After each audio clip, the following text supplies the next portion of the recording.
I just got done putting around 90 hours into my first playthrough of Dragon's Dogma 2, and it's left me more mixed than any game I can think of in a very long time. And it's not because I can't deal with some jank or the game wasn't what I expected. I played the original Dragon's Dogma Vanilla all the way back in 2012 on the Xbox 360, so the wind had already been pushing me for a number of years. The reason Dragon's Dogma 2 had me so confused is the reality that it feels like I'm playing the same game that released 12 years ago all over again in both the best possible way and the worst possible way.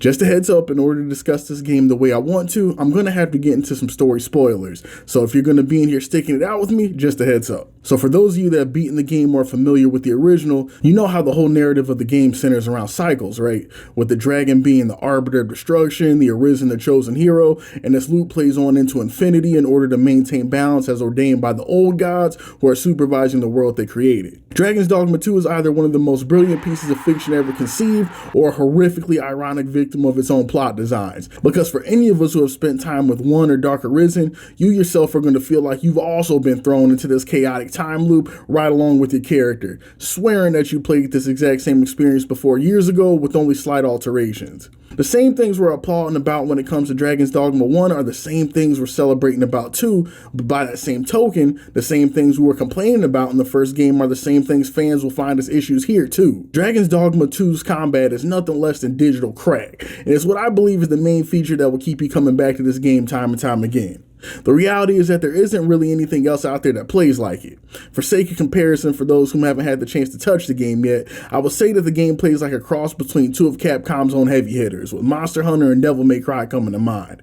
The Monster Hunter blood in its veins can be felt in the way that the player interacts with the enemy creatures, with the game not only allowing for traditional attacks, but the ability for the player to climb on top of enemy creatures for strategic positioning, hitting weaknesses, and the like. It can also be felt in the heft and weightiness of the attacks. The team did a great job on making sure combat was responsive, that hit stun is weighty and visceral, and that each weapon utilizes a playstyle that is unique and appropriate to itself.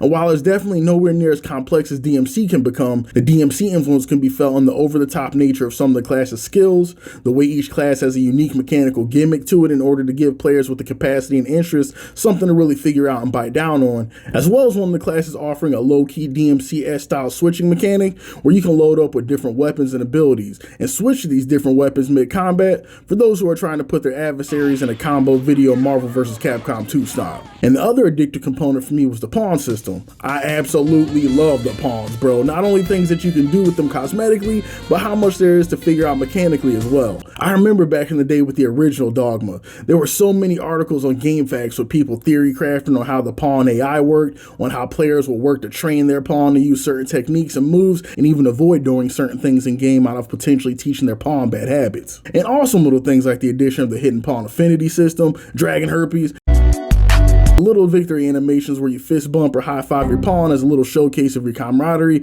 It gets me hype every time, and it lets you know that the squad that was working on this game really did care. But that's the thing, all these strengths are the exact same things that those of us who fell in love with the game years back were saying about the original. But the crazy part is, DD1 and Dark Arisen had things going on in it that for some reason are just mysteriously missing in this game. There are whole classes that we had in the original game that are just missing in DD2, and this small point leads into a discussion about some of DD2's most glaring issues. Enemy variety is absolutely cheeks in this game, y'all. By the end, I got so sick of fighting Saurians and goblins that it damn near had me wishing to disengage from the combat, which is really bad when that is the star of the show in the game and pretty well the reason you get aboard the train in the first place. DD1 and Dark Arisen even had enemy types that are missing from the sequel 12 years in the making. Where's the Beholder at, bro? Where's the cockatrice? It's such an odd problem seeing these things missing from the sequel. And the walking, bro. All the damn walking. I know Itsuno infamously said that if you gotta fast travel everywhere in your game for it to be fun, then your world sucks. And I can't lie, he was spitting there and makes a good point in an industry filled with all these cookie cutter ass open world games that are big for no damn reason. No sir, I will not be scouring the earth for 110 raccoon asses in order to pad my playtime to 400 plus hours and then at the end get a new skin for my gun and a trophy telling me I got no hoes. Y'all can keep that. But Itsuno, homie, we gotta find a middle ground here, player, because there are times in Dogma 2 where all your boy wanted to do was get my girl Storm a new pair of Rangers pants or to cash in a side quest, leading me to have to spend sometimes literally upwards of 20 to 25 IRL minutes, depending on how unlucky you are, to get to the town I was supposed to, or find the NPC that I needed because they were off probably at Wilhelmina's getting the house special while I had to play tiddlywinks till their script brought them back to where they were supposed to be. The most egregious example of this is that god-awful quest in the first town where you're supposed to follow that annoying-ass begging NPC making his speeches in the town square. The game tells you that you're supposed to tail this asshole to figure out how broke boy is making all his money, right? Cool.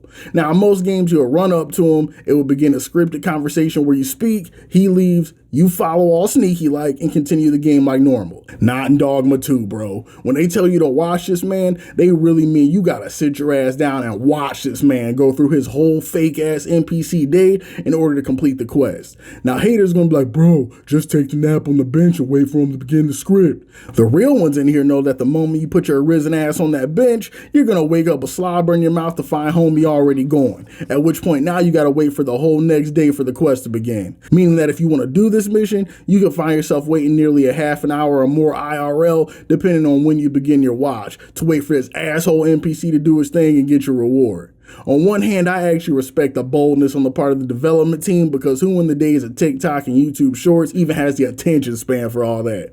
But at the same time, I gotta side-eye these dudes because now y'all just playing with my emotions and wasting my time. Who signed off on this, bro? Every person in charge of these DD2 quests were unhinged. But let me stop before I go off on even more of a tangent. We got lacking enemy variety, unhinged side quests, and an open world that, while fun to explore, can lead to some significant frustration once you reach the later stages of the game and just want to get the business. Now fast, let me get into a quick conversation about microtransactions because unfortunately, no conversation about this game is complete without it. There are people on the internet probably who haven't even touched the game who are out here calling it pay to win. That's simply not the truth whatsoever. Any DLC in this game is strictly convenience based. You can buy some more fairy stones, rift crystals, or port crystals, and while they are certainly cool to have more of, you find plenty in the game and you can and likely will happily beat this game multiple times over without ever setting foot in that shop. And no, I'm not saying this because I'm a fan of doing tricks on the Capcom glizzy. I just get sick of people lying or parroting opinions on the internet with no basis in reality. Especially when there's so much going on in this game that you could crap on it for and be completely valid. Just like in my previous discussion about Dogma's strengths, those weaknesses I just described are nearly the exact same complaints as, you guessed it, what people were belly aching about back in 2012. Which leads me to my main point. DD2 feels more like a remaster or a retelling of DD1 than it does a sequel. On one hand, I'm so happy to see this game get its time in the sun. With the release of DD2, people who have never even heard of the original game have been able to discover it and find their new favorite series in all its jank glory. The weird part as a longtime fan of the series, though, is hearing all the fanfare this game is getting for things that were already possible or the game did 12 years ago. And I don't mean that in a hipstery, gatekeeping asshole kind of way. I mean it in the sense that it's almost uncanny. At times, watching the discourse around Dogma 2 makes me feel like the original game never came out and this was the first in the series, and I'm somehow the keeper of this weird eldritch knowledge that I shouldn't have. Wondering why I can't help but feel this odd sense of deja vu when I'm bashing this Cyclops eyeball in again, while the world around me seems to marvel and amazement how cool it is. And it is cool. But I did it before, and I think this best sums up my feelings on DD2. It's a cool game, but I've done it before. I had played damn near this exact same game over a decade ago, except now I got more bills, my pants don't fit as good. For those of us familiar with the series, I don't think we can help but identify with the original on a horrifically meta level, thinking to ourselves looking like CJ from San Andreas like, damn, here I go again. I guess on a quest to kill this dragon. I mean, even the plot twist at the end and everything are the same story beats from DD1. I seriously need somebody to verify that we aren't all part of some Capcom research project on cycles and meta narrative with how DD2 has all of us retreading the same ground again with minimal change. But here's where I'm going to call it, homies. Thanks for hanging out with me and let me know your thoughts on the game, both newcomers and vets. Am I tripping feeling like this is a retelling more than a sequel, or do some of y'all get that same feeling as well? Thanks for listening, and I'll talk to you again in the next one.